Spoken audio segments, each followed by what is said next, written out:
श्री वंश गोपाल तीर्थ कल्की धाम संभल नगरी उत्तर प्रदेश। श्री वंश गोपाल तीर्थ संभल से लगभग 3 किलोमीटर की दूरी पर गवा रोड पर बेनीपुर गांव के समीप स्थित है।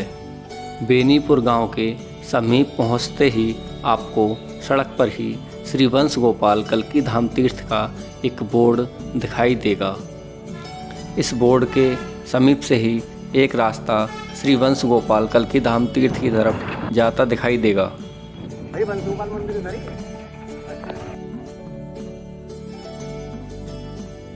गांव की पतली सड़क पर कुछ उपरांत चलने के बाद आप श्री वंश गोपाल तीर्थ कल्की धाम में आराम से पहुंच जाते हैं। दोस्तों, अब हम आ चुके हैं श्री वंश गोपाल तीर्थ कल्की धाम में। हम मंदिर के प्रवेश द्वार से मंदिर के अंदर प्रवेश करते हैं।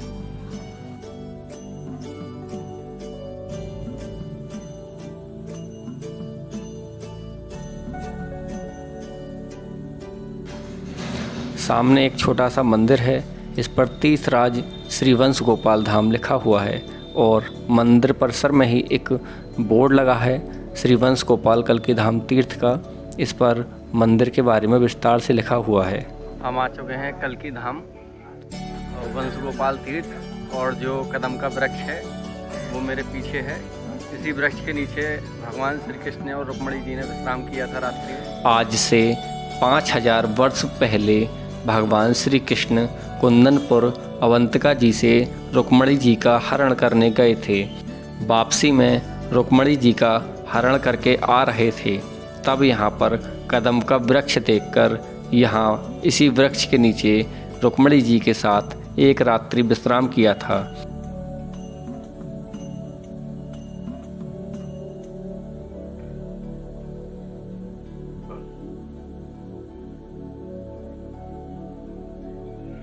भगवान श्री कृष्ण जी ने देवी रुक्मणी जी को बताया कि मैं कलयुग में स्वयं कल्की स्वरूप धारण करके संभल नगरी में आऊँगा।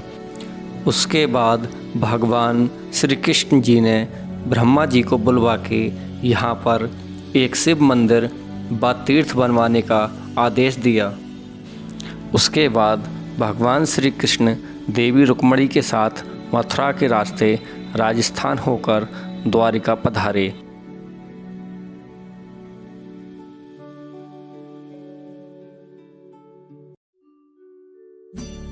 यहाँ पर ब्रह्मा जी ने 1 माह की दिन रात्रि करके देवताओं द्वारा श्री गोपालेश्वर महादेव की स्थापना करके शिव मंदिर व सुंदर तीर्थ एक दिन में बनवाया। आज भी श्री वंश गोपाल कल्की धाम नाम से प्रसिद्ध है। मंदिर, तीर्थ व कल्पतरु कदम्ब का वृक्ष आज साक्षात स्वयं प्रत्यक्ष प्रकट है। इस कदम के वृक्ष के नीचे परिक्रमा करने एवं संकल्प करने से सभी मनोरथ पूर्ण होते हैं।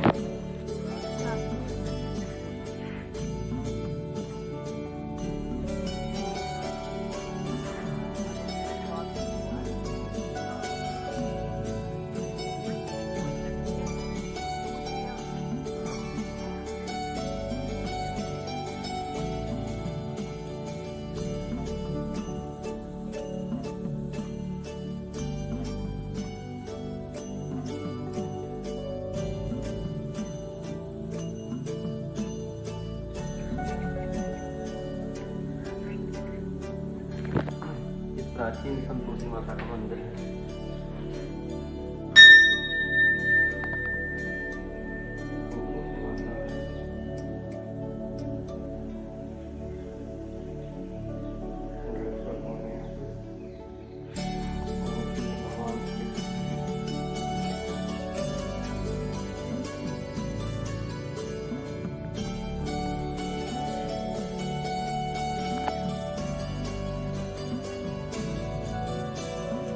यह स्थान काफ़ी अच्छा है और सामने हमें श्री गोपालेश्वर महादेव मंदिर के दर्शन हो रहे हैं।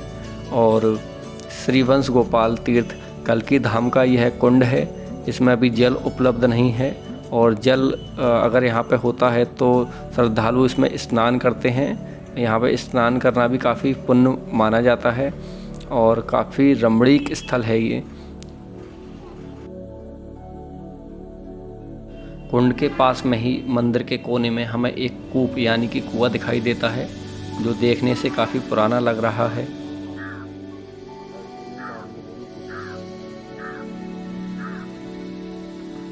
छोटी ईंट यानी ककैया ईंट से यह कुआं बना हुआ है और काफ़ी पुराना कुआं है, देखने से लग रहा है।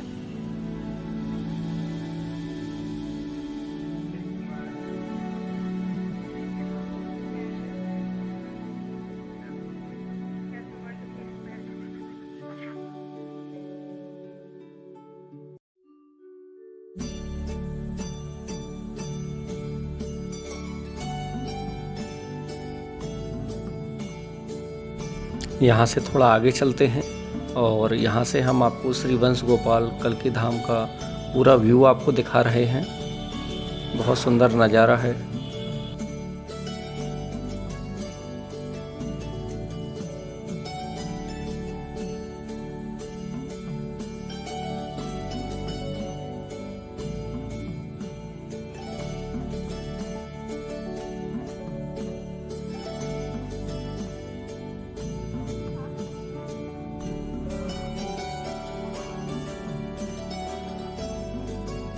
अब हम आ चुके हैं गोपालेश्वर महादेव मंदिर या गोपेश्वर महादेव मंदिर के ठीक सामने और काफ़ी प्राचीन मंदिर है ये।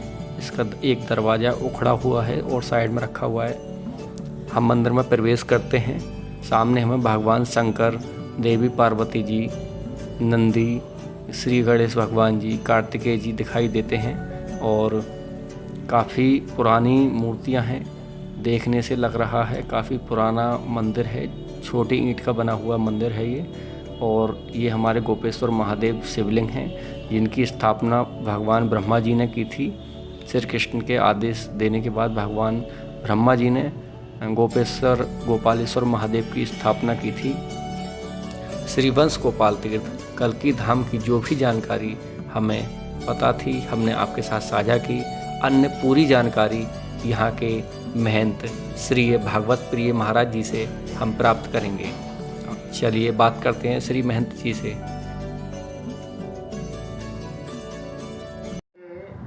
आज से 5000 वर्ष पहले भगवान कृष्ण जी यहाँ रुक्मिणी का हरण करके वापसी में यहाँ रात रुके थे। इसी समय का ये कदम का पेड़ है। तो रुक्मिणी ने कहा कि यहाँ क्यों लाए जंगल में।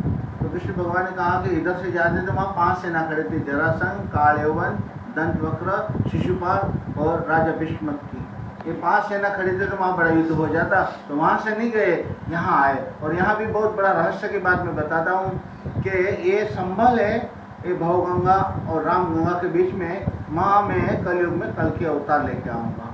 तो ये संबल वही है कि जो कृष्ण भगवान ने बताया था वो। फिर बाद में ये बताया कि मैं यहाँ आया हूँ तो ब्रह्मा जी को बुलवा के मेरे नाम से गोपालेश्वर महादेव की स्थापना करूँगा और यहाँ शिव मंदिर बनाऊँगा। और ये प्राचीन मंदिर है। शिवलिंग जो है प्राचीन है और मंदिर भी प्राचीन है। लेकिन मुरादाबाद के कोई भक्त आया था, उन्होंने 610 वर्ष पहले यहाँ आया था, उनके कोई संतान नहीं थी। तो उनको फिर बालक बालिका हुआ, फिर उन्होंने जीर्णोद्धार करवाया और एक कुआं बनवाया। तो कुआं के अंदर सब वगैरह लिखा हुआ है। फिर बाद में कृष्ण भगवान ने ब्रह्मा जी को बुलवा के यहाँ गोपालेश्वर महादेव की स्थापना करवा के एक रात में ये शिवलिंग की स्थापना, ये मंदिर और ये तीर्थ ये एक रात में बनाया देवताओं द्वारा। फिर यहाँ की मान्यता ये है कि यहाँ किसी को संतान नहीं होता, बालक बालिका नहीं होते, तो यहाँ आते तो उसकी मनोकामना पूरी हो जाती। इसलिए वजह उसका नाम रखा वंश गोपाल। यहाँ से वंश चलता है। और ये कदम का पेड़ है, ये भी कल्पत्रु है, तो वहाँ भी अपने बैठ के मनोकामना करते हैं तो मनोकामना पूरी हो जाती है। प्लस कल्पत्रु है तो जो संकल्प करते हैं, शास्त्र में लिखा है कि कल्पत्रु सर्वना संकल्प सत्य करे, पास से जय प्रीतिशु सेवे जा रहे। जब वहाँ पास में जाके साथ परिक्रमा करेंगे, बैठ के प्रार्थना करेंगे कि हमारे यहाँ पुत्र नहीं है, नौकरी धंधा बिजनेस में थोड़ी कहीं तकलीफ है तो हमारी रक्षा करो, हमारा काम बढ़िया चलेगा। तो ये मनोकामना पूरी हो जाती है। कोई भी काम होता है तो ये होता है। ये वृक्ष तो काफी पुराना होगा सर, ये 5200 वर्ष पुराना है। कदम का पेड़ है, उसको कल्पत्रु कहते हैं। तो कल्पत्रु का अर्थ ये होता है कि कल्प, पहले तो संस्कृत चलता था तो सैकड़ा कहते थे, सहस्त्र कहते थे और कल्प कहते थे। 1000 मतलब 100 मतलब सैकड़ा, 1000 मतलब सहस्त्र, 10,000 मतलब कल्प। कल्पतरु, तरु मतलब पेड़।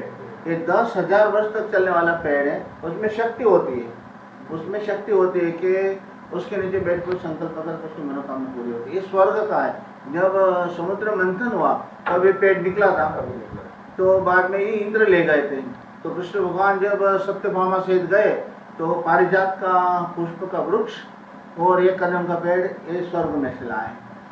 तो ये यहाँ की महिमा है। फिर यहाँ बहुत वर्षों पहले, हजारों वर्ष से यहाँ फेरी चलती है। तो फेरी कार्तिक शुद्ध पंचमी, चौथ और पांचम 2 दिन की होती है। और 28 तारीख को आपकी बार 28, 29, 30 3 दिन का प्रोग्राम है। हाँ, नवंबर, ये कौन सा चल रहा है? इसी महीने में। हाँ, 28 को यहाँ भक्त लोग आ जाएंगे। 29 को सुबह 4 बजे फेरी निकलेगी और 30 तारीख को फेरी परिक्रमा करके यहाँ आ जाएंगे। यहाँ बहुत बड़ा मेला भी लगता है। 1,00,000 1,50,000 जनता फेरी में जुड़ जाती है। बहुत बड़ा मेला होता है। और मनोकामना परिक्रमा कितनी लंबी होती है? ना ये होता है 24 कोस कहते थे पहले के ज़माने में। आज के ज़माने में, आज के समय में 52 किलोमीटर है। 52। हाँ, तो 40 किलोमीटर काट देते हैं। और सुबह वहाँ जो चांद्रायण है आगे मंदिर, हाँ चंद्रायण मंदिर पर वहाँ रुकते हैं। वहाँ रुकने के बाद सुबह वहाँ से 4 बजे निकलते तो यहाँ 8-9 बजे आ जाते हैं। फिर यहाँ पूजा पाठ करते हैं तो पंचमी की फेरी माना जाता है। यहाँ मेला भी लग जाता है, बहुत सारी भीड़ होती है। आसपास में 200 गांव से लोग आते हैं यहाँ, और गुजरात से, महाराष्ट्र से, मध्य प्रदेश से, वहाँ से दूर दूर से दर्शन करने आते हैं। और यहाँ की खूब महिमा है। ऑस्ट्रेलिया से भी लोग आए थे। और सभी आपकी भी मनोकामना पूरी हो जाए, ये भगवान से प्रार्थना है। अच्छा लगा, काफी शांत और रमणीक जगह है। बहुत अच्छी जगह है। जब तो मैं यहाँ रुका नहीं, मैं तो, मेरा बहुत बड़ा मंदिर भी है, गुरुकुल भी है। भक्त लोग आनंद। वैसे महाराज जी आप कहाँ के रहने वाले? मैं गुजरात जूनागढ़ के रहने वाला। परिवार पास में है, जूनागढ़ जिला में ही है। ऊना तहसील है, तहसील पर रहते ऊना। मेरा गुरुकुल है जूनागढ़ के पास में ही है, स्वामीनारायण गुरुकुल विशावदर। तो मंदिर भी बहुत बड़ा है। ये भी 250 साल पुराना मंदिर है। आप कब से यहाँ पर हैं? मैं यहाँ 22 साल से हूँ। 22 साल। 22 साल हो गए। 2 साल के लिए आया था, लेकिन मैं तो इतिहास लिख रहा हूँ यहाँ का कल की पुराण लिख रहा हूँ। संस्कृत में लिख रहा हूँ कल की पुराण, और इंग्लिश में लिख रहा हूँ हिस्ट्री ऑफ द कल की जो संबल। उसमें संस्कृत भी है, हिंदी भी है, इंग्लिश भी हिंदी भी है। तो इस वजह से रुके। अब एक मंदिर बना रहे हैं, आज से शुरुआत करी है। आज शनिवार, कौन सी तारीख? रविवार है। आज रविवार, 20 तारीख, 2 तारीख। 2 तारीख। हाँ, तो ये 2 तारीख का रविवार का आज ही मुहूर्त कराएं। तो यहाँ बहुत बड़ा भव्य मंदिर बना रहे हैं। अभी तो खाली गेट बना रहे हैं। अच्छा अच्छा। जय श्री कृष्ण। जय श्री कृष्ण। हमारे वंश गोपाल तीर्थ के दर्शन हो गए हैं। काफ़ी अच्छा लगा हमें यहाँ आकर। काफ़ी रमणीक जगह है, कदम का वृक्ष है सामने, काफ़ी अच्छा लगा। और महाराज जी से बात करके भी काफ़ी अच्छा लगा। उन्होंने काफ़ी अच्छे से यहाँ के इतिहास के बारे में बताया। काफ़ी 5200 वर्ष पुराना वृक्ष बताया ये महाराज जी ने कि ये कदम का वृक्ष 5200 वर्ष पुराना वृक्ष है। और सामने ये गोपेश्वर महादेव का मंदिर है जो मैंने वीडियो में आपको दिखाया। और दोस्तों, अगर आपको वीडियो पसंद आए तो वीडियो को लाइक करें, और अगर आप यहाँ पर आए हैं तो एक बार ज़रूर बताएं कि हाँ आप आए हैं या आपका कब यहाँ आने का प्लान बन रहा है। और कमेंट बॉक्स में जय श्री कल्की अवश्य लिखें। हमसे जुड़े रहने के लिए हमारा यूट्यूब चैनल जयदीप राघव को ज़रूर सब्सक्राइब कर लें। धन्यवाद। जय श्री कल्की।